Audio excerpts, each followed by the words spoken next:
Magandang araw po sa inyong lahat. Andito na naman ako sa harap ninyo para magbigay na naman ng isang impormasyon na baka hindi nyo pa nalalaman. Ngunit bago ko simulan, humihiling lang po ako ng kaunting pabor na i-subscribe ang maliit na channel ni Ate Stella ninyo. Guys, wag na tayong paligoy-ligoy pa. Simulan na natin ang ating topic ngayon. Ang topic natin ngayon ay nanggaling sa ating isang subscriber.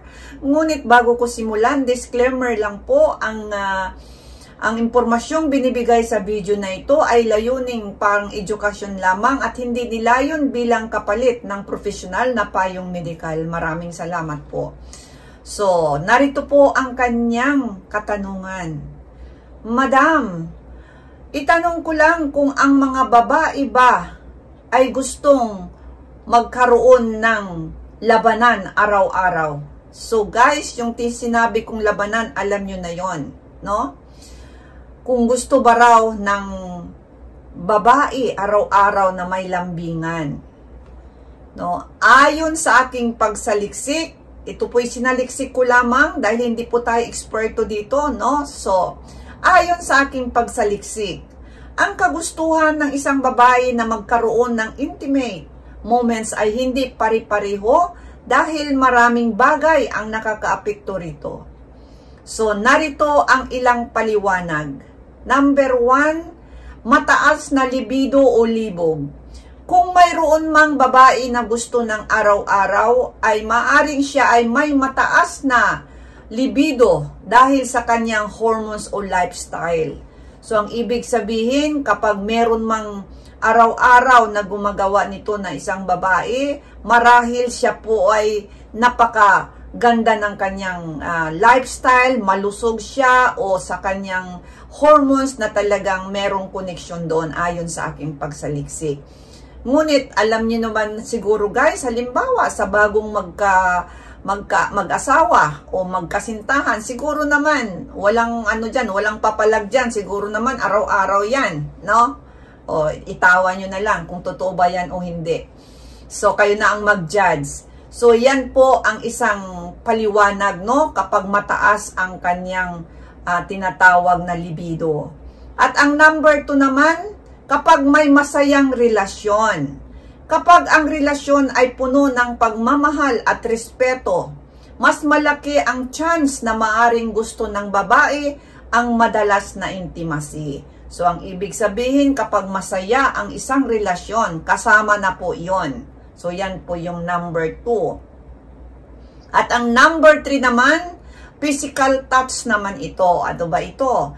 Kung ito ay ang pangunahing paraan ng pagpaparamdam ng pagmamahal, maaring mas gusto niyang makipag-intimate palagi. Ang ibig sabihin, kapag malambing si Mr. ang partner, tapos nandun yung mga pagyayakap, paghahalik-halik, o ano bang ginagawa, pagpisil-pisil dyan, no? Basta doon sa ano niya, sa physical touch na tinatawag. So, maaring ito ay makaramdam ng pagmamahal ang isang babae. So, yung ibig sabihin, kapag parating ginagawa ng partner ito, makaramdam siya at siguro mas gusto niya na parating meron. Ganun lang yon. So, number 4. Pagsisikap sa partner. Ano naman ito? Kung nararamdaman ng babae na siya ay mahalaga at may pagsisikap ang partner sa pagpaparamdam ng pagmamahal, mas malaki ang posibilidad na magustuhan ng babae ang araw-araw na magkaroon ng labanan. So, yan po ang number 4 kapag ang partner ay mayroong pagsisikap. At ang number 5 naman, kung may kalidad ang labanan. So, ano na ito? No? Kapag may kalidad ang labanan, mas inuuna ng karamihan sa mga babae ang kalidad kaysa dami. Kung parating may satisfaction at kasiya-siya ang ginagawa ng partner, maaring mas gusto niya ito ng madalas. So, yung ibig sabihin, kapag maganda ang kalidad ng iyong performance, ang ibig sabihin dito, no, na ang babae talagang nakarating siya sa sa rurok at talagang nararamdaman niya yung talagang pagmamahal ng kanyang partner, maari talagang magkaroon ito ng kagustuhan na araw-araw. Pero sa tingin ko naman siguro guys, ito ay nangyayari lang naman siguro kapag yung nasa baguhan pa. Pero meron din na hindi, kahit hindi na bago, kahit wala na sa honeymoon stage, ay na meron pa rin. Kaya nga, pag nandoon yung pagmamahal, siya lang nag-iisa, hindi nagluluko, so siya lang talaga. So mas siguro, mas ano yon, mas intact ang inyong pagmamahalan na walang sagabal. So siguro magkaroon, pwede pa. Pero aywan ko lang kung talagang araw-araw, labas na lang talaga sa yung sinabi dito sa number 1 na mataas yung ano ng isang babae. Yung talagang ano siya, yung alam niyo na yon, mataas ang kanyang libog kumbaga. So ayan na po yung number 5, kalidad ng labanan. So sa ibang dako naman tayo guys. Anong dahilan naman kung ang babae ay parating ayaw makipag-ano sa kanyang partner? 'Di ba? Meron guys, ayaw makipag-sa kanyang partner. Kaya minsan ang mga partner nagagalit, bakit ayaw? Ba't ganito, ganyan? Ano kaya? Meron na kaya siyang iba? So yan po ang ating tatalakayin naman dito sa ibang dako naman ito. Kung ayaw naman, no, kabaliktaran doon sa una. Ayaw niyang magpagalaw.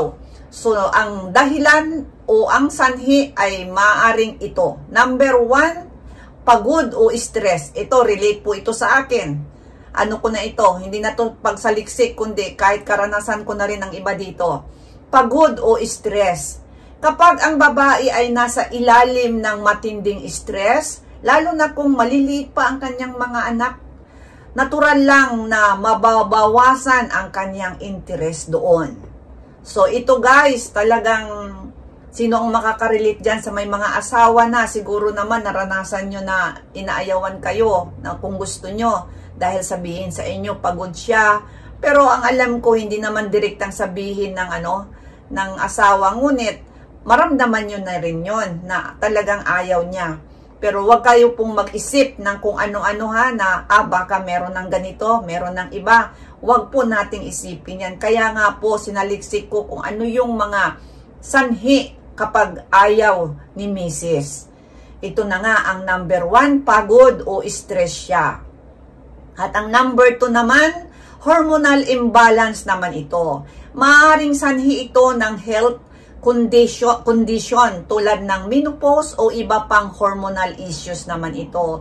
No? Ito naman ay yung tinatawag na hormonal imbalance naman ang merong mga kondisyon na ibig sabihin, yun na nga, sa halimbawa sa menopause, nasa menopausal stage na ba ang inyong partner? Ayon sa aking pagsaliksik, nagkakaroon yun ng tinatawag na tuyo na puwerta, kaya yon ang ibig sabihin yon. Minsan, inaayawan po ang inyong request. No? So, yan po yung number 2. At ang number 3 naman, emotional disconnect naman ito.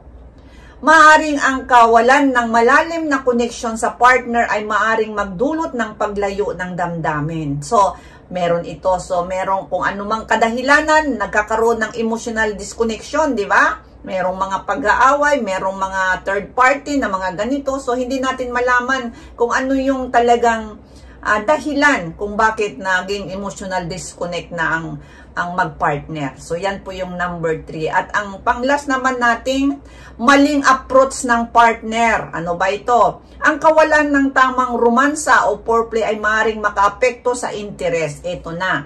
So, ang ibig sabihin kapag hindi gaano o talagang hindi talaga maganda ang performance na yun na nga, yung nagmamadali, kahit siya na lang ang makatapos, hindi na iniintindi yung ang kanyang partner, ay nako, ito po ay ma-discourage po ang isang babae. Kaya kailangan, kung maging masaya ka, maging masaya din siya sa bakbakan. Kaya hindi lang po ibig sabihin na one side lang, no, ang mangyayari. Kailangan kayong dalawa, masaya kayo pag natapos. So yan, tandaan po natin na bigyan natin ng tamang romansa o tinatawag na foreplay para naman maka ito sa interest ng isang babae, no? Magkaroon siya ng interest. Isa rin ito. Kaya yan po guys, ayan po ang ating kasagutan sa ating isang subscriber na nagtanong, at ito po'y base lamang sa aking mga nasaliksik sa mga website o artikulo. Kaya yan lang po ang aking masasabi. Maraming salamat sa inyong lahat. Hanggang sa muli, ang inyong lingkod. Bye-bye!